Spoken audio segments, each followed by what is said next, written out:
Set Shri Akal Ji. We all look for security, right? Something solid when it feels like everything around us is, well, constantly changing. The big question really is what actually lasts? What sticks around? Today, we're going to dive into a really profound couplet. It's a piece of timeless wisdom that speaks directly to how we relate to stuff, material things, possessions, even, the people in our lives. Exactly. It's a powerful insight.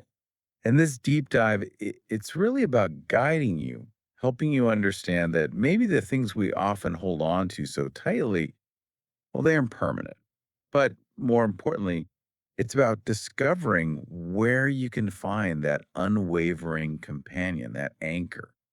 Okay, right. So let's unpack this then. Where do we start? Well, the core idea in this couplet is fundamentally an observation. It says that wealth, possessions, even our deepest relationships, they don't last forever.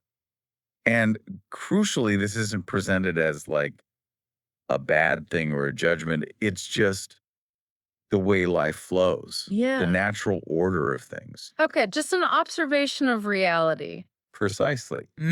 But what's really interesting is how much we resist that idea. Hmm. We tend to pour our whole sense of security into these temporary things, don't we? We absolutely do. And then when they change or disappear. Exactly. Yeah. The pain of loss gets amplified because we've invested so much permanence in something inherently impermanent. That makes a lot of sense. Can you maybe walk us through what that looks like in everyday life? Give us some concrete examples. Sure, absolutely.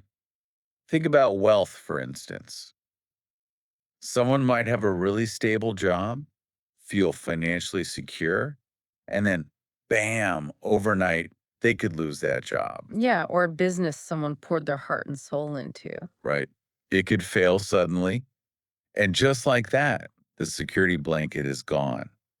It shows how fragile that kind of external security can be, Hmm. or, physical things we own. That car you saved up for, maybe it could get stolen or damaged in an accident, or it just, gets old and breaks down. Yeah, things don't last. They don't. These are just simple, everyday reminders of the temporary nature of possessions.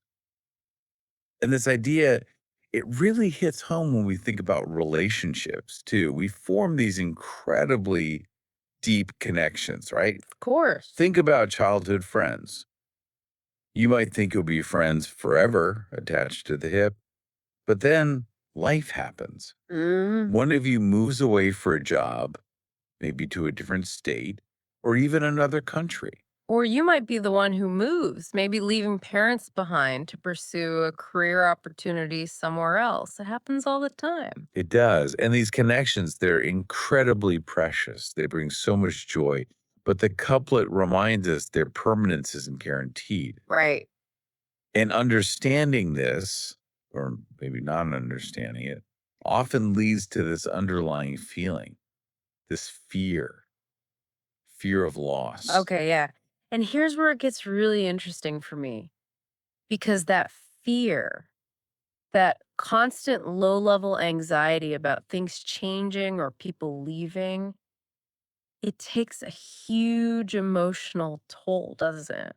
And when those losses inevitably happen, because as you said, it's the flow of life that fear can easily spiral, Mm. you see it turn into anger or deeper anxieties, sometimes even, well, depression. Mhm. It becomes this kind of negative cycle, this mindset that's really hard to break out of.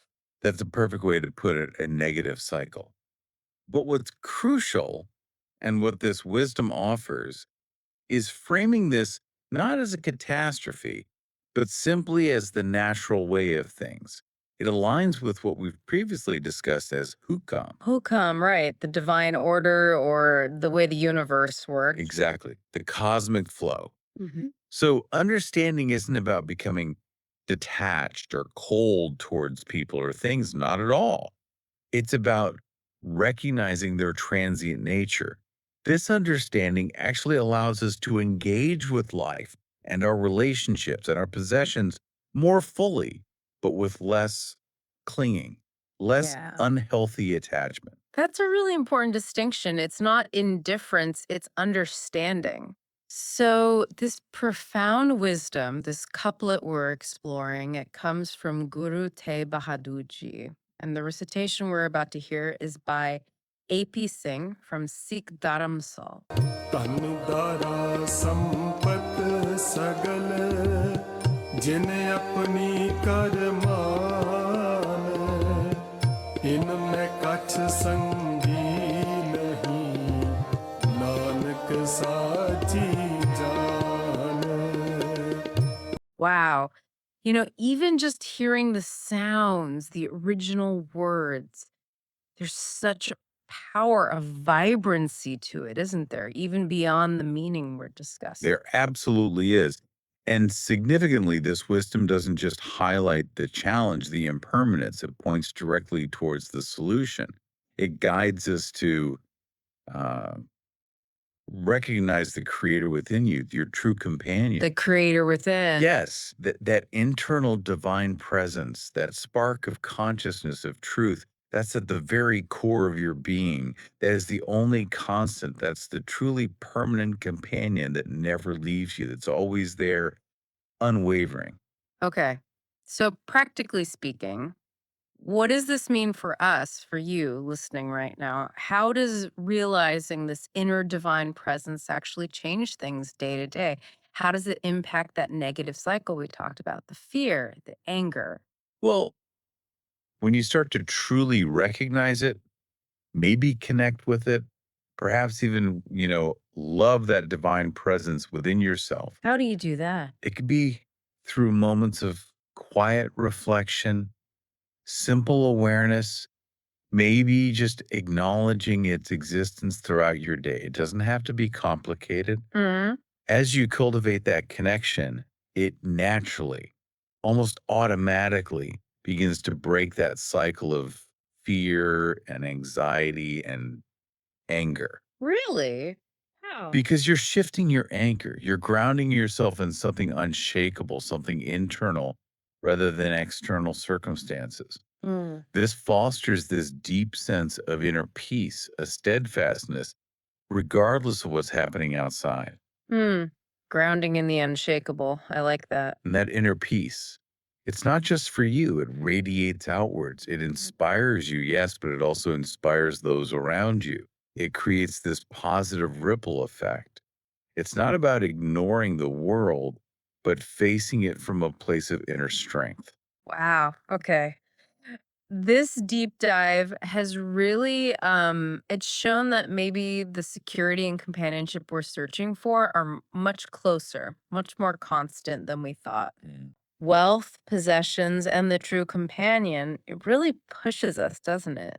To look past the temporary nature of all the external stuff Possessions, money, even relationships in their external form. and to find that deeper, ever present reality within ourselves. It's a fundamental shift in perspective. And that advice to focus on the divine before life slips away. Mm. There's an urgency there. It's a powerful reminder to, wake up to this inner reality now. It's a call to really look at our priorities, to turn inward, and to embrace the only companion that the text says is truly constant, truly permanent. Living with that awareness changes everything. So here's something to carry with you, something to think about as you go about your life. What would it actually mean for your daily choices, for how you handle things, for your sense of peace, if you truly live from that place? Recognizing that this divine presence, this life force, this wisdom, this love is your only truly permanent companion. How might that shift how you relate to everything external? Your job, your money, even the people you love most dearly? Maybe allowing you to love them more fully, not out of need, but with deep, unconditional appreciation. It's a powerful thought to explore, perhaps even to live into. Sat Shri Akal Ji.